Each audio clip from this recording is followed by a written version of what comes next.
করোনায় আক্রান্ত হওয়ার ১৩ দিন পর মারা গেলেন বাংলা সিনেমার মিষ্টি মেয়ে কবরী। দেশে প্রথম একদিনে শতাধিক মৃত্যু, পরীক্ষা কমায় কমেছে শনাক্ত। মসজিদে জামাতে ২০ জনের বেশি অংশ না নেওয়ার ঘোষণা বাস্তবসম্মত নয় বলছেন মুসল্লিরা। আয়তন অনুযায়ী সিদ্ধান্ত নিবে মসজিদ কমিটি, পরামর্শ ইসলামী চিন্তাবিদদের। প্রিন্টিং মেশিনের সাহায্যে বাড়ানো হচ্ছে করোনা পরীক্ষা কিটের মেয়াদ। রাজধানীতে ৩ প্রতিষ্ঠানের জালিয়াতি, র্যাবের অভিযানে আটক ৯। আটকে পড়া প্রবাসীদের ফিরতে শনিবার ৫ দেশের সঙ্গে বিশেষ ফ্লাইট চালু। হজযাত্রী সুরক্ষায় শিগগিরই আইন, অনিয়ম পেলেই এজেন্সির নিবন্ধন বাতিল।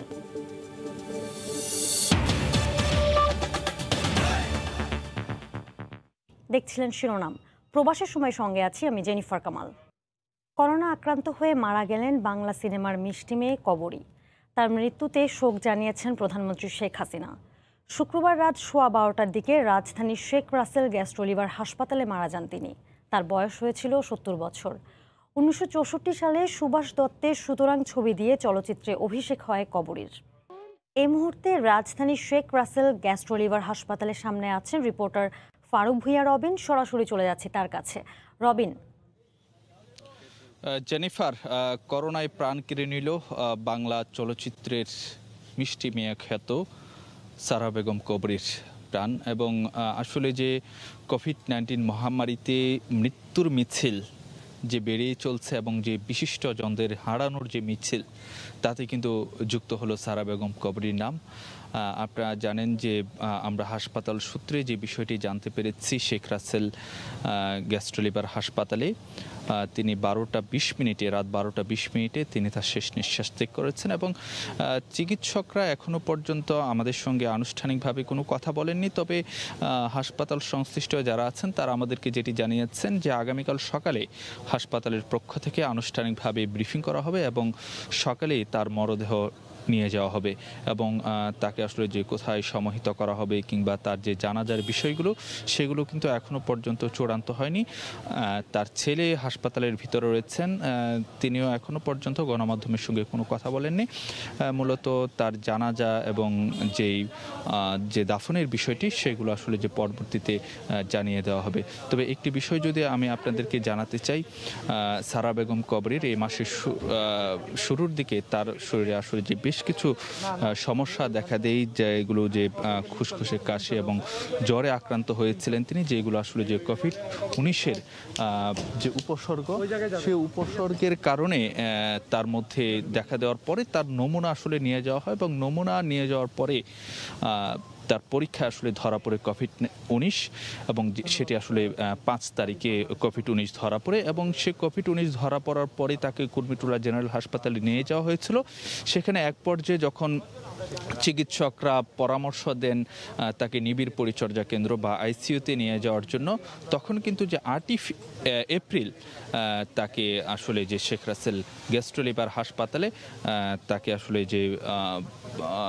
যে নিবিড় পরিচর্যা কেন্দ্র বা আইসিইউতে ভর্তি করা হয়। কিন্তু সবশেষ বৃহস্পতিবার তার অবস্থার আরও অবনতি হলে তাকে লাইফ সাপোর্টে নিয়ে যাওয়া হয় এবং আজকে শুক্রবার রাতে আসলে তিনি শেষ নিঃশ্বাস ত্যাগ করেছেন। তো এই ছিল আসলে আমার কাছে শেষ খবরাখবর। তার জানাজা এবং যে মৃত্যুর বিষয়গুলো, যদি আমরা আসলে যে তার জানাজা এবং দাফনের বিষয়গুলো আমরা যখন আনুষ্ঠানিকভাবে জানতে পারবো, তখন আমরা আপনাদেরকে জানিয়ে দেবো। তো এই ছিল আমার কাছে সবশেষ খবরাখবর। Jennifer. Sheikh Russel gastro liver হাসপাতাল থেকে এতক্ষণ আমাদের সঙ্গে যুক্ত ছিলেন সহকর্মী ফারুক ভুঁইয়া রবিন। দেশে করোনায় একদিনে প্রথমবার শতাধিক মানুষের মৃত্যু হয়েছে। সবশেষ ২৪ ঘন্টায় ১০১ জনের মৃত্যুতে সংখ্যা বেড়ে দাঁড়ালো ১০,১৮২ জন। পরীক্ষা কমার কারণে কমেছে শনাক্তের সংখ্যা। এদিকে সর্বাত্মক লকডাউনে রাজধানীর হাসপাতালগুলোতে রোগীর চাপ কমলেও আইসিইউ সংকট চরম আকার ধারণ করেছে। শয্যা না পেয়ে গুরুতর রোগী নিয়ে স্বজনরা ছুটছেন এক হাসপাতাল থেকে আরেক হাসপাতালে। ৫০ মাহবুবুর রহমান কিডনি জটিলতা সহ নানা শারীরিক সমস্যায় ভুগতে থাকা এই রোগীর অক্সিজেনের মাত্রা নেমে এসেছে ৬০-এর নিচে। কুর্মিটোলা জেনারেল হাসপাতালে একটি আইসিইউ শয্যার জন্য ৪ দিনের অপেক্ষা শেষে মুমূর্ষু অবস্থাতেই অন্য হাসপাতালের দিকে যাত্রা। ওদিকে দিনমজুর আব্দুল মান্নান স্ত্রীকে নিয়ে অক্সিজেন সংকটে ছুটছেন বিভিন্ন হাসপাতালে। রাজধানীর হাসপাতালগুলোই দিনভরই করোনায় বিপন্ন মানুষের এমন উপস্থিতি চোখে পড়ে। আইসিইউ শয্যার সংকট যেন ক্রমেই তীব্র হচ্ছে, আর তাই বাড়ছে হাসপাতালে হাসপাতালে অসহায় রোগীদের ছোটাছুটিও। অক্সিজেন কমে যাচ্ছে, এখন আইসিইউ প্রয়োজন, এখানে আইসিইউ পাচ্ছি না। তারা বলতেছে অক্সিজেন নাই, আপনারা ঢাকা মেডিকেল নিয়ে যান। এখন ঢাকা মেডিকেল নিয়ে গেলে যদি বলে কি আপনার এখানেও সিট নাই, অক্সিজেন নাই, তো এখন আমি কই নিয়ে যেতে পারি স্যার? আমাদের টাকা পয়সা ধনসম্পদ কিছু নেই, আমরা দিনমজুরি লোক। স্বাস্থ্যকর্মীরা বলছেন সর্বাত্মক লকডাউন শুরু হওয়ার পর হাসপাতালে রোগীর চাপ কিছুটা কমেছে। কমছে 10-15 জন কমছে, মানে আগে টোটাল 100 নেওয়া হয়তো 80-90 নেওয়া। টাইমটা বলে দেওয়া হয় যে আপনি 10টায় আসবেন, 11টায় আসবেন, সেই অনুযায়ী লোকজন আসে। সেই ক্ষেত্রে এখন লোকের সিরিয়ালটা কম, এখন ভোগান্তি কম হচ্ছে। এদিকে স্বাস্থ্য অধিদপ্তর জানিয়েছে শুক্রবার দুপুর পর্যন্ত সবশেষ 24 ঘন্টায় করোনায় 101 জনের মৃত্যু হয়েছে, যা দেশে সর্বোচ্চ মৃত্যুর রেকর্ড। এদিন আক্রান্ত হয়েছেন 4417 জন। তোহা খান তামিম, সময় সংবাদ, ঢাকা। অবশেষে আলোর মুখ দেখছে ডিএনসিসির কোভিড হাসপাতাল। সব ঠিক থাকলে রোববারই চালু হবে কোভিডের জন্য দেশের প্রথম বিশেষায়িত হাসপাতাল। প্রাথমিকভাবে 20টি আইসিইউ ও 150 সাধারণ শয্যা নিয়ে যাত্রা শুরু করলেও এটি হবে 1000 শয্যার পূর্ণাঙ্গ হাসপাতাল। চলছে শেষ মুহূর্তের ঝালাইয়ের কাজ। তৈরি সেন্ট্রাল অক্সিজেন লাইন, এরই মধ্যে 10টি এসডিও আর 10টি আইসিইউ শয্যা পুরোপুরি প্রস্তুত সাধারণ ওয়ার্ডও। এসে গেছে 200 আইসিইউ বেড, অপেক্ষা আনুষ্ঠানিকতার। অথচ প্রথম ধাক্কা সামলাতেই তৈরি ছিল ডিএনসিসির এই আইসোলেশন সেন্টার। তবে দ্বিতীয় ধাক্কার 1.5 মাসেও কেন চালু হলো না, এমন প্রশ্নের জবাবে মেয়র জানালেন কেবল আইসোলেশন সেন্টার নয়, এটিকে পূর্ণাঙ্গ হাসপাতাল হিসেবে। রাজধানীর শেখ রাসেল গ্যাস্ট্রো-লিভার হাসপাতালের সামনে আছেন, সাংবাদিকদের সাথে কথা বলছেন সারা বেগম কবিরের ছেলে। সরাসরি চলে যাচ্ছে সেখানে। এটা তো মানে আমরা সকালে ব্রিফিং করবো আরেকটা। হ্যাঁ, আচ্ছা। আর একটা বিষয় কি যে ওনার মরদেহ এখান থেকে কখন নিয়ে যাওয়া হবে সে বিষয়ে কোনো সিদ্ধান্ত এখন আবার বলেন কি বলেন? মরদেহ এখানে মানে এখন আপনার 12 বছর পর্যন্ত থাকবে, তারপরে আর আগামীকাল বাদ আসর পর্যন্ত থাকবে। জি মানে 12 বছর আমরা করতে চেষ্টা করছি আর কি। জি এটা আমরা পরে আপনার মানে ডিসিশন নেওয়া হয়নি। আমার তো মানে আব্বার সাথে কথা বলতে হবে তো ডিটেলস, বাট আপনারা জাস্ট খালি একটু দোয়া করবেন ওনার জন্য, এটাই আমি আর কি রিকোয়েস্ট করছি পুরো দেশবাসীর কাছে। আচ্ছা, জানাজাটা হলে কোথায় হবে সেই বিষয়ে কি কোনো সিদ্ধান্ত? আপনাকে বললাম তো সকালে ব্রিফিং দিব, এখন তো মানে একটা। হ্যাঁ, থ্যাংক ইউ। রাজধানীর শেখ রাসেল গ্যাস্ট্রো-লিভার হাসপাতালের সামনে সাংবাদিকদের সঙ্গে কথা বলছিলেন সারা বেগম কবিরের ছেলে। ছুটির দিনে লকডাউনের 3য় দিনে রিকশার দখলে ছিল রাজধানীর সড়ক। যানবাহনের চাপ কম থাকলেও মানুষের অহেতুক ঘোরাঘুরি ছিল চোখে পড়ার মতো। পুলিশের নজরদারি যানবাহন ও যাত্রী কেন্দ্রিক হওয়ায় নজর এড়িয়ে যান পথচারীরা। সর্বাত্মক লকডাউনের 3য় দিন শুক্রবার, তাই যানবাহনের চাপও কম, তবুও আগের মতোই তৎপর পুলিশ। আইনশৃঙ্খলা বাহিনীর এত শক্ত অবস্থানের মাঝেও অনেককেই দেখা যায় পায়ে হেঁটে বিভিন্ন গন্তব্যে ছুটতে। পুলিশের নজর যানবাহন ও যাত্রীদের দিকে থাকায় এ কৌশল অবলম্বন। আমরা গাড়ি দিয়ে আসলে বাধা দিত, পায়ে হেঁটে আসি, আসলে পায়ে হেঁটে আসাটাও ঠিক না। কিন্তু কল্যাণপুরে আমার শাশুড়ি বাসায় গেতেছি, অনেকে বিনা প্রয়োজনে যাচ্ছে, কিন্তু তাদেরকে মাস্ক ব্যবহারের ক্ষেত্রে সতর্ক করা হচ্ছে। এদিকে 3য় দিনেও মহাসড়কে পণ্যবাহী ট্রাক ও পিকআপেই ঢাকা ছাড়তে দেখা যায় অনেককেই। কাঁচামাল। তবে কিছু সড়কে রিকশা চলাচলে কড়াকড়ি থাকায় হাসপাতাল, ওষুধ কেনা সহ জরুরি প্রয়োজনে বাইরে বের হওয়া মানুষ যানবাহন সংকটে পড়েন বিপাকে। আসলাম হাসপাতালে, এবার তো বাইরে এলাম, রিস্কা পাচ্ছি না ভাই। আসার পরে ওখানে সরকারি লোক আছে, ওনারা জিজ্ঞাসাবাদ করে ওনাকে নামিয়ে দিয়ে রিক্সাটা উল্টায় রাখে। আপনি রিকশা উল্টে রাখলেন? এটা আমাদের উপর থেকে বলে দিচ্ছে, এই জন্য আমরা করতেছি। শুধুমাত্র লকডাউন দেখার শখ মেটাতেও সড়কে ছিলেন অনেকে। দেখতেছি যে গাড়ি চেক করতেছে, মামলা করতেছে, এটা দেখলাম। করোনার মধ্যে কিভাবে কি ঢাকা শহর কেমনে কি চলতেছে একটু দেখলাম এই। প্রায় 5.5 লাখ আবেদনের বিপরীতে 16 এপ্রিল সকাল 10টা পর্যন্ত প্রায় 4 লাখ মানুষকে মুভমেন্ট পাস দিয়েছে পুলিশ। কিছুদিনের ঘরবন্দির সময় কিছুটা ত্যাগ আর আনন্দ বিসর্জন যদি সংকট মুক্তির কারণ হয়, তবে দোষ কি? প্রয়োজন সবার সম্মিলিত সহযোগিতা, সম্মিলিত প্রচেষ্টা। রাশেদ বাপ্পি, সময় সংবাদ, ঢাকা।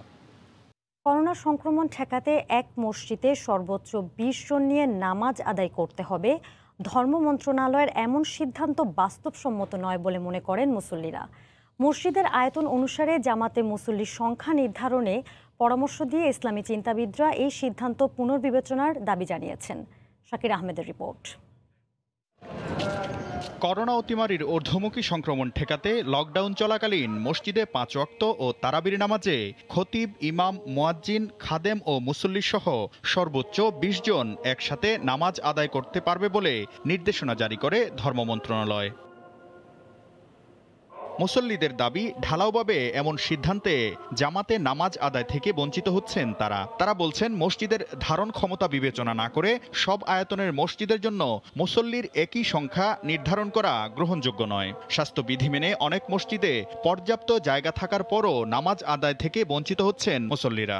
রমজান মাস মুসল্লিরা আসবেই, সেখানে তো কোনো লিমিট করে এখানে তো মসজিদের 20 জন দিয়ে এটা তো কোনোভাবেই সম্ভব না। এটা বিভিন্ন মসজিদে 20 জন নিয়ে মারামারি গ্যাঞ্জাম অনেক হচ্ছে। সবাই মাস্ক নিয়ে করলে, নামাজ পড়লে আমার মনে হয় এটা সবার জন্য ভালো হতো। মসজিদের আয়তন অনুসারে মুসল্লির সংখ্যা নির্ধারণের দাবি তাদের। আয়তন অনুসারেই এটা নির্ধারিত করা উচিত, 3 ফিট দূরত্ব মেনটেন করা, এটাই মনে হয় সবচেয়ে বেটার হতো। চিন্তা ভাবনা করা উচিত ছিল যে কোন মসজিদের কতটা স্পেস আছে, স্পেস অনুসারে সামাজিক দূরত্ব বজায় রেখে নামাজ পড়তে দেওয়া উচিত। ইসলামী চিন্তাবিদরা এ ধরনের সিদ্ধান্ত বাস্তবসম্মত নয় দাবি করে তা বিবেচনার দাবি জানিয়েছেন। এই সিদ্ধান্তটা বাস্তবসম্মত নয়, কেননা প্রতিটা মসজিদই দেশের আয়তন সমান না। বাইতুল মুকাররম মসজিদে হাজার হাজার মুসল্লি একত্রে নামাজ আদায় করেন।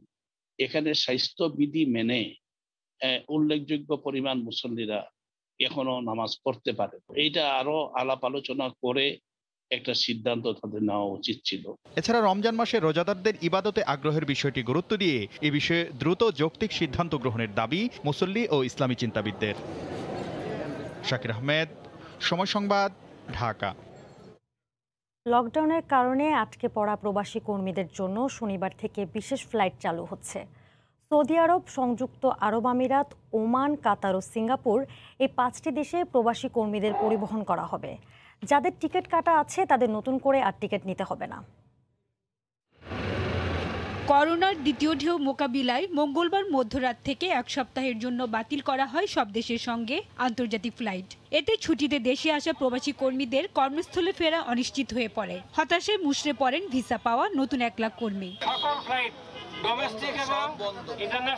এই প্রেক্ষাপটে প্রবাসীদের রুটি রুজির কথা ভেবে লকডাউনের কঠোর বিধিনিষেধের মধ্যেই প্রবাসী কর্মী অধ্যুষিত 5টি দেশে শনিবার থেকে আবারও ফ্লাইট চালু হচ্ছে। বিভিন্ন এয়ারলাইন্সের নিয়মিত ফ্লাইটগুলো বিশেষ ফ্লাইট হিসেবে পরিচালিত হবে। যাদের ভিসা ও আকামার মেয়াদ শেষের পথে তারাই বিশেষ ফ্লাইটে অগ্রাধিকার পাবে। আর টিকিট কেটেও গত 3 দিনে যেসব কর্মী ফ্লাইট বন্ধের কারণে যেতে পারেনি তাদের জন্য অতিরিক্ত ফ্লাইটের ব্যবস্থা করা হবে। বাংলাদেশ ছাড়া শুধু ওই 5টি দেশের এয়ারলাইন্স ফ্লাইট পরিচালনার অনুমতি পাবে। স্পেশাল ফ্লাইটে আমাদের এই 5টা দেশের যাত্রী আমাদের যারা চাকরির অপেক্ষা আছে তারা যেতে পারবে। মিডল ইস্টের 4টা আর সিঙ্গাপুর। যেই ফ্লাইট গুলো চলতেছিল এখন দিনে প্রতিদিন যেভাবে চলতেছিল, যে এয়ারলাইন গুলো অপারেট করতেছিল, ওগুলো কি আমরা স্পেশাল ফ্লাইটের আবেদনের ভিত্তিতে স্পেশাল ফ্লাইট করে দিচ্ছি।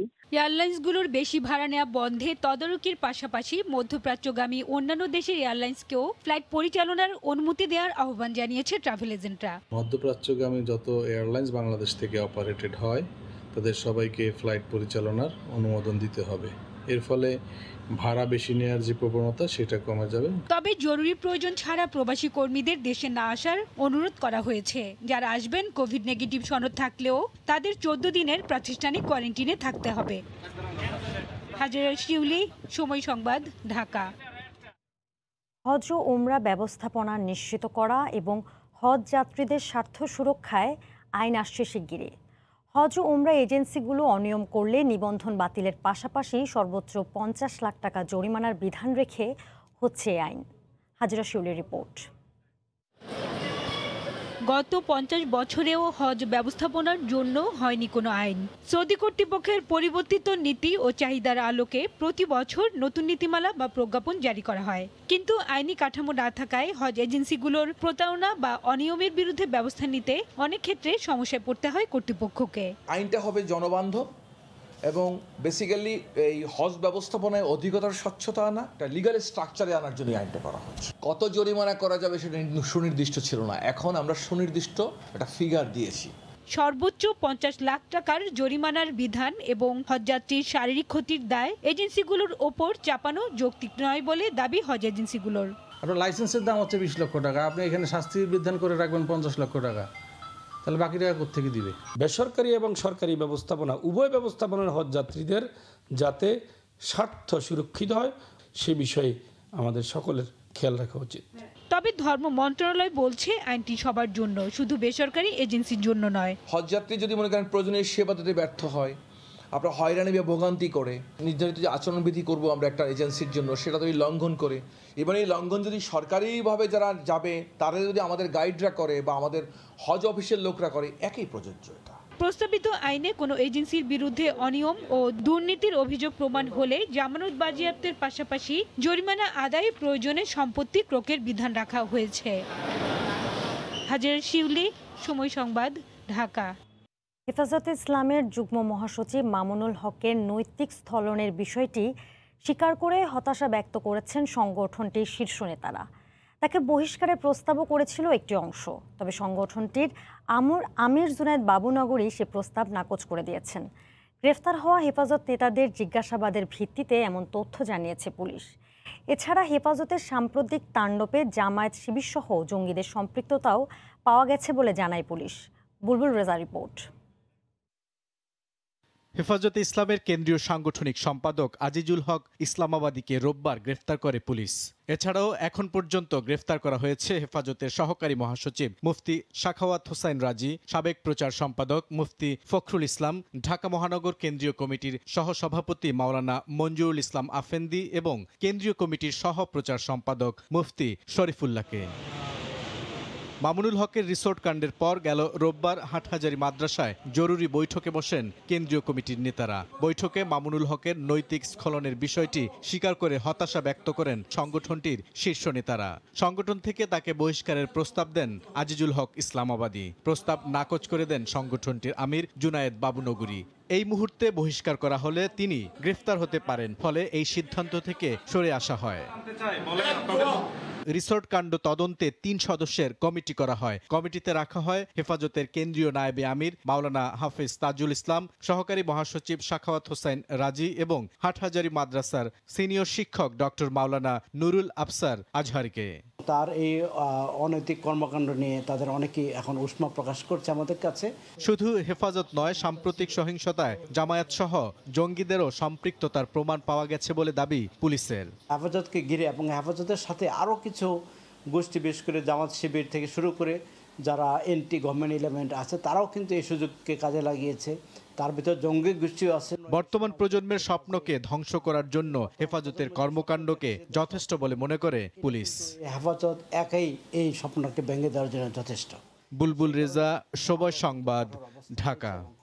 হঠাৎ গ্যাসের তীব্র সংকটে গাজীপুরের শিল্প কারখানাগুলোতে সুতা ও কাপড় উৎপাদনের সক্ষমতা কমেছে শতকরা 30 থেকে 40 ভাগ। প্রতিষ্ঠানের মালিকরা বলছেন, রফতানিমুখী কারখানাগুলোতে গ্যাসের চাপ কমায় মেশিন বন্ধ রাখতে হচ্ছে দিনের বেশিরভাগ সময়।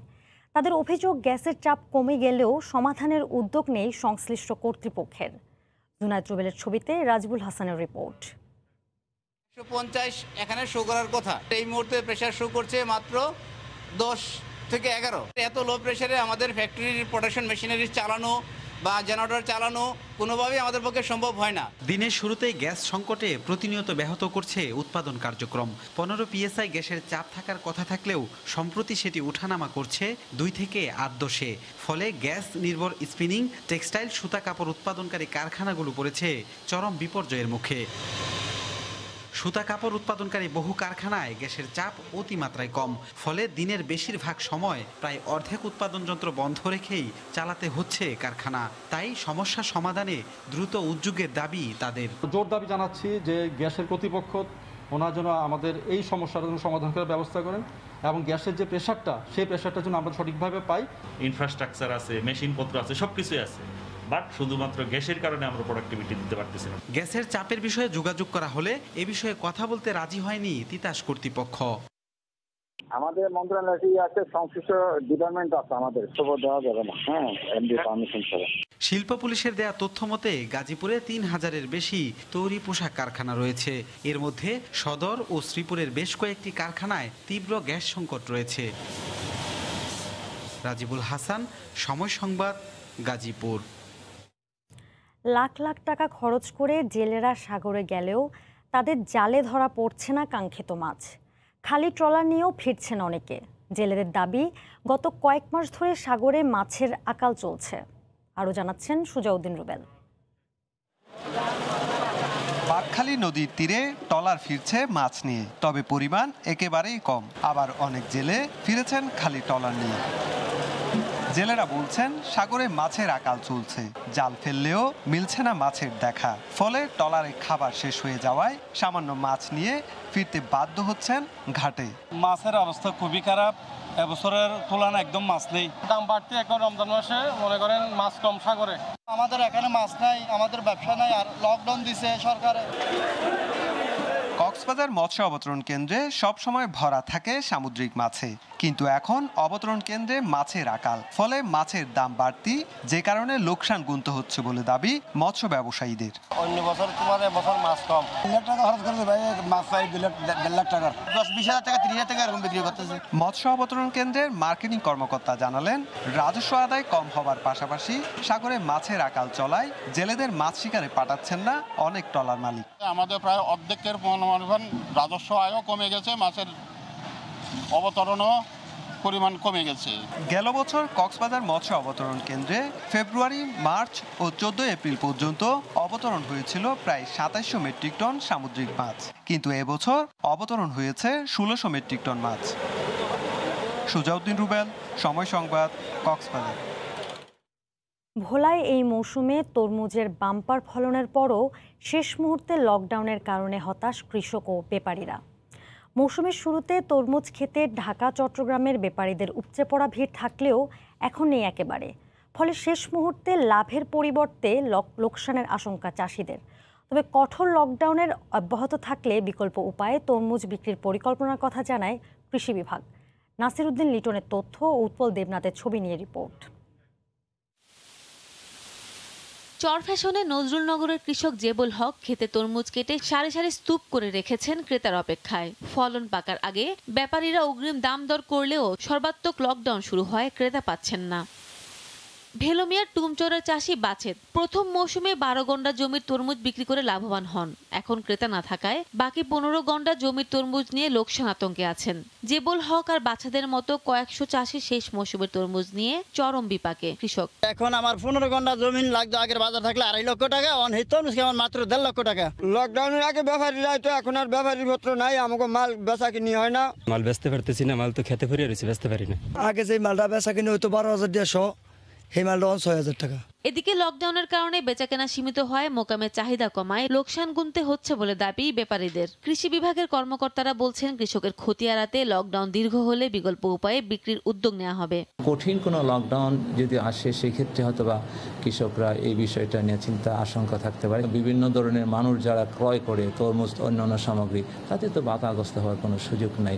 নির্দিষ্ট জায়গায় সরবরাহ করতে আমরা সচেষ্ট থাকবো এবং এই ক্ষেত্রে আমরা জোরালো পদক্ষেপ গ্রহণ করব। জেলায় এবছর 5,500 হেক্টর জমিতে প্রায় 3.5 লাখ মেট্রিক টন তরমুজ উৎপাদন হয়েছে। সময় সংবাদ, ভোলা। বাংলাদেশ সরকার ঘোষিত সর্বাত্মক লকডাউনে আন্তর্জাতিক বিমান চলাচল বন্ধ হওয়ায় বিপাকে পড়েছেন ইতালি সহ ইউরোপের প্রবাসীরা। দেশে আটকে পড়াদের কর্মস্থলে যোগ দেওয়া নিয়ে অনিশ্চয়তার কারণে দুশ্চিন্তায় রয়েছেন তারা। ইতালি থেকে মাকসুদ রহমানের রিপোর্ট। বাংলাদেশে চলমান সর্বাত্মক লকডাউনের প্রভাব পড়েছে প্রবাসীদের মাঝেও। সব ধরনের আন্তর্জাতিক ফ্লাইট বন্ধ হওয়ায় বিপাকে পড়েছেন ইতালি প্রবাসীরা। দেশে আটকে পড়ায় তাদের কর্মস্থলে যোগ দেওয়া নিয়ে দেখা দিয়েছে অনিশ্চয়তা।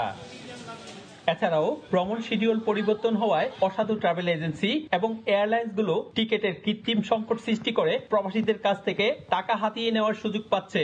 এ ব্যাপারে সরকারের হস্তক্ষেপ কামনা করেন ভুক্তভোগীরা। আন্তর্জাতিক সকল ফ্লাইট বাতিল করা হয়েছে, এতে করে বিদেশ ফেরতগামী যাত্রীরা অনেক ভোগান্তিতে পড়তে যাচ্ছেন। আমরা ইউরোপের সকল ট্রাভেল এজেন্সির পক্ষ থেকে সরকারকে অনুরোধ করব যাতে করে খুব শীঘ্রই এইসব আন্তর্জাতিক ফ্লাইটগুলো খুলে দেওয়া হয় এবং সবাই যার যার কর্মস্থলে এবং পরিবারের কাছে ফেরত আসতে পারেন। এক শ্রেণীর 57 শ্রেণীর লোকেরা টিকিটের ডেট পরিবর্তন করার জন্য হাতিয়ে নেবেন অনেক টাকা। সরকারের প্রতি আমি দৃষ্টি আকর্ষণ করছি যাতে করে প্রবাসীরা কোনো প্রকারের ক্ষতির সম্মুখীন না হয়। আন্তর্জাতিক এভিয়েশন সূত্র মতে বর্তমান বিশ্বের নামি দামি এয়ারলাইন্সগুলোর মাত্র 1/3 কিংবা 1/4 ফ্লাইট পরিচালিত হচ্ছে। একবার বিমানের শিডিউল ভেঙে গেলে ভোগান্তিতে পড়তে হয় নতুন টিকিট পাওয়া নিয়ে। করোনার কারণে অর্থনীতির এই দুরবস্থার মধ্যে একমাত্র শক্তিশালী যোগান প্রবাসী রেমিটেন্সের দিকে সংশ্লিষ্ট সবাইকে গুরুত্ব দেওয়ার আহ্বান জানিয়েছেন প্রবাসীরা। মাকসুদ রহমান, সময় সংবাদ, ইতালি। কাতারে রমজানের তৃতীয় দিনে করোনায় একদিনের রেকর্ড 9 জনের মৃত্যু হয়েছে। বৃহস্পতিবার দেশটিতে আক্রান্তের সংখ্যাও হাজারের কাছাকাছি। সংক্রমণ ও মৃত্যুর সংখ্যা বেড়ে যাওয়ায় আতঙ্কিত প্রবাসী বাংলাদেশিরা। কাতার প্রতিনিধি আনোয়ার হোসেন মামুনের তথ্য ও ছবি নিয়ে রিপোর্ট। করোনার দ্বিতীয় ঢেউ আঘাত হানার পর সংক্রমণ নিয়ন্ত্রণে কঠোর বিধিনিষেধ চলছে কাতারে। তারপরও ঠেকানো যাচ্ছে না আক্রান্ত ও মৃতের সংখ্যা। সবশেষ একদিনে দেশটিতে রেকর্ড মৃত্যু হয়েছে, আক্রান্ত হয়েছে প্রায় 1000। করোনার সংক্রমণ বেড়ে যাওয়ায় আতঙ্কিত প্রবাসী বাংলাদেশিরা। শঙ্কা রয়েছে আরও কঠোর বিধিনিষেধ আরোপের। যেভাবে করোনা পরিস্থিতি বেড়ে চলছে, আমরা খুব হতাশার মাঝে আছি প্রবাসীরা। কাতারের সর্বোচ্চ মৃত্যু আজকে 9 জন। এই প্রথম সর্বোচ্চ মৃত্যু হলো 9 জন। আমরা সবাই যেন ভালো থাকি, দেশবাসীর কাছে দোয়া চাই। কাতারের অবস্থা তেমন একটা ভালো না, করোনার কারণে পরিস্থিতি খুবই খারাপ।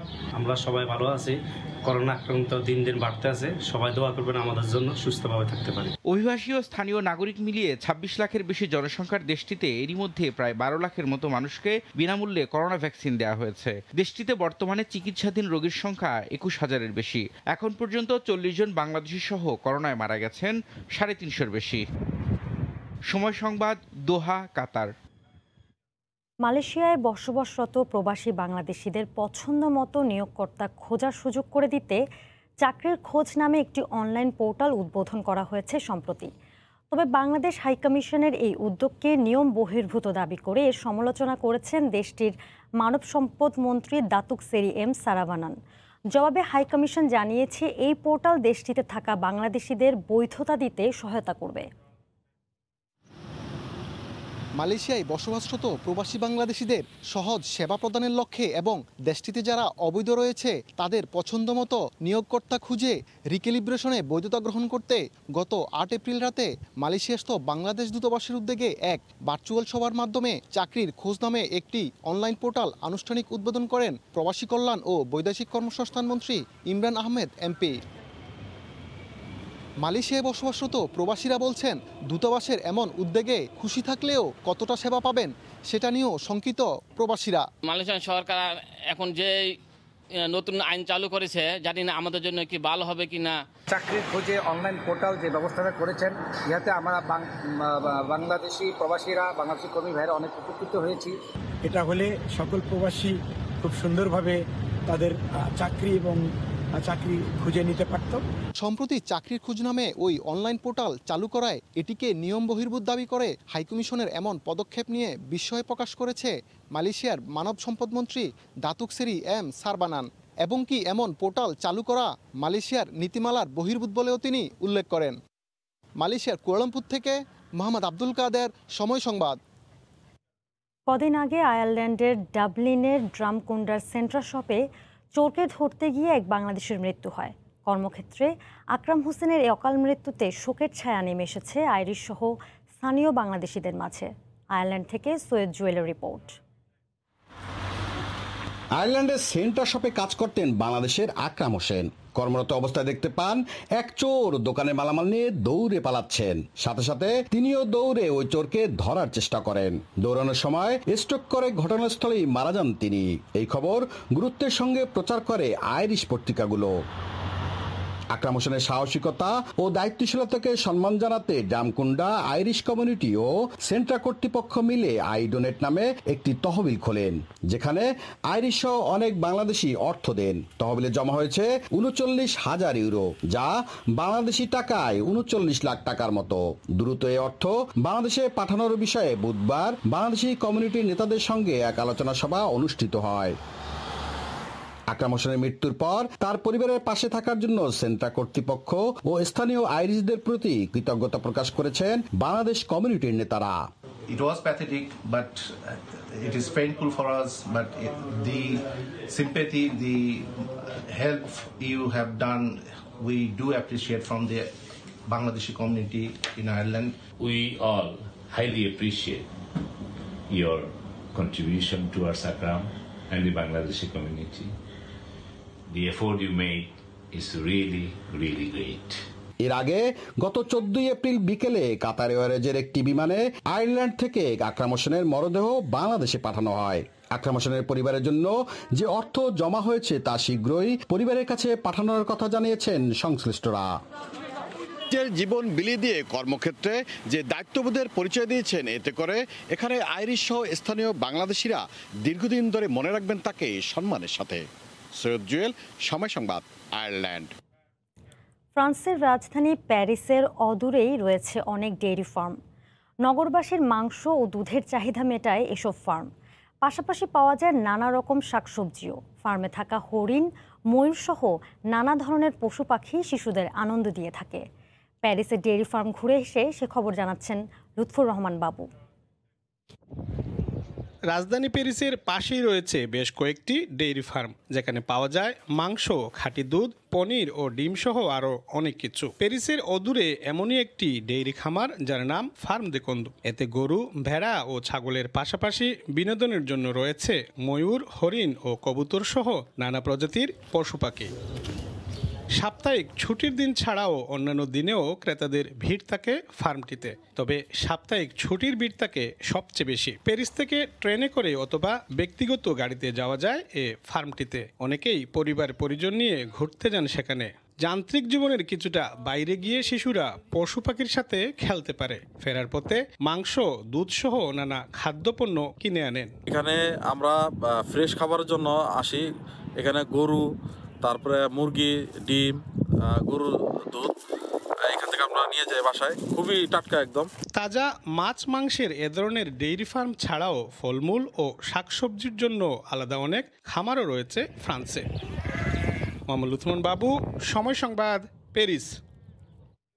করোনায় আক্রান্ত বিএনপি চেয়ারপারসন বেগম খালেদা জিয়ার সুস্থতা কামনায় দোয়া মাহফিল করেছে বাংলাদেশ জাতীয়তাবাদী যুবদল মালয়েশিয়া শাখা। এই উপলক্ষে শুক্রবার সন্ধ্যায় রাজধানী কুয়ালালামপুরে ইফতার মাহফিলের আয়োজন করা হয়। সংগঠনটির সভাপতি মঞ্জুর খাঁ সভাপতিত্বে এবং দপ্তর সম্পাদক বাদল কারারের সঞ্চালনায় এতে প্রধান অতিথি হিসেবে ছিলেন মালয়েশিয়া বিএনপির সহসভাপতি তালহা মাহমুদ। এছাড়াও উপস্থিত ছিলেন যুব নেতা মোহাম্মদ জসিমউদ্দিন, শাহজাহান হাওলাদার, হেলাল হোসেন, আরাফাত হোসেন সহ অনেকে।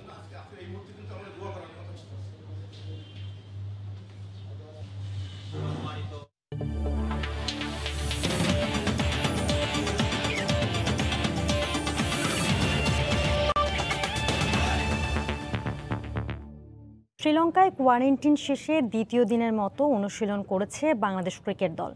শনি ও রোববার নিজেদের মধ্যে প্রস্তুতি ম্যাচ খেলবে টাইগাররা। এদিকে ক্যান্ডির উইকেটে টেস্টের তৃতীয় দিন থেকে উইকেটে টার্ন পাবে বোলাররা। লাইন লেন্থ বজায় রেখে বোলিং করতে পারলে সাফল্য পাওয়া সম্ভব বলে মনে করেন স্পিনার মেহেদী হাসান মিরাজ। শ্রীলঙ্কা মুশফিকুর রহিমের প্রিয় ক্রিকেটীয় প্রতিপক্ষের একটি। দেশের ইতিহাসে প্রথম টেস্ট ডাবল সেঞ্চুরি রেকর্ডটা লঙ্কানদের মাটিতেই গড়েছিলেন মুশি। এবারও তেমন কিছুর খোঁজেই থাকবেন নিশ্চয়ই। কলম্বোর সিএমসিসি গ্রাউন্ডের নেটে ব্যাটিংটা ঝালিয়ে নিয়েছেন তামিম ইকবালও। প্রস্তুতি ম্যাচের ভেন্যুতেই চলে মূল মঞ্চে নামার প্রস্তুতি। ফিল্ডিংটা যে বড় দুশ্চিন্তা ডমিঙ্গোর দলের। লঙ্কানদের বিপক্ষে 2 ম্যাচের টেস্ট সিরিজে সে দুর্বলতা যতটা কাটিয়ে ওঠা যায় ততই মঙ্গল। ক্যান্ডিতে স্পিনারদেরও করার থাকবে অনেক কিছু। স্পিনারদের জন্য লাইন এবং লেনটা খুব ইম্পর্টেন্ট শ্রীলঙ্কার মাটিতে, কারণ এখানে উইকেটটা খুব ভালো থাকে।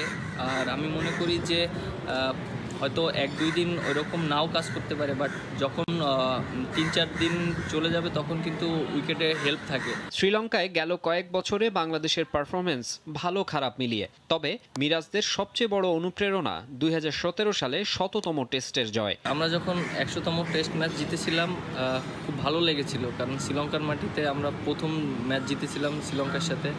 ওই মোমেন্ট অবশ্যই ভালো লেগেছিল। 21 এপ্রিল ক্যান্ডির পাল্লেকেল স্টেডিয়ামে নিজেদের প্রথম টেস্টে লঙ্কানদের মুখোমুখি হবে মুমিনুলরা। একই ভেন্যুতে দ্বিতীয় টেস্ট শুরু হবে 29 এপ্রিল। মাকসুম আলম খান, সময় সংবাদ। এ পর্যায়ে শীর্ষ সংবাদ জানিয়ে দিচ্ছি আরেকবার। করোনায় আক্রান্ত হওয়ার 13 দিন পর মারা গেলেন বাংলা সিনেমার মিষ্টি মেয়ে কবরী। দেশে প্রথম একদিনে শতাধিক মৃত্যু, পরীক্ষা কমেছে শনাক্ত। মসজিদে জামাতে 20 জনের বেশি অংশ না নেওয়ার ঘোষণা বাস্তবসম্মত নয় বলছেন মুসল্লিরা। আয়তন অনুযায়ী সিদ্ধান্ত নেবে মসজিদ কমিটি, পরামর্শ ইসলামী চিন্তাবিদদের। এই ছিল প্রবাসী সময়, সঙ্গে থাকুন সময়ের।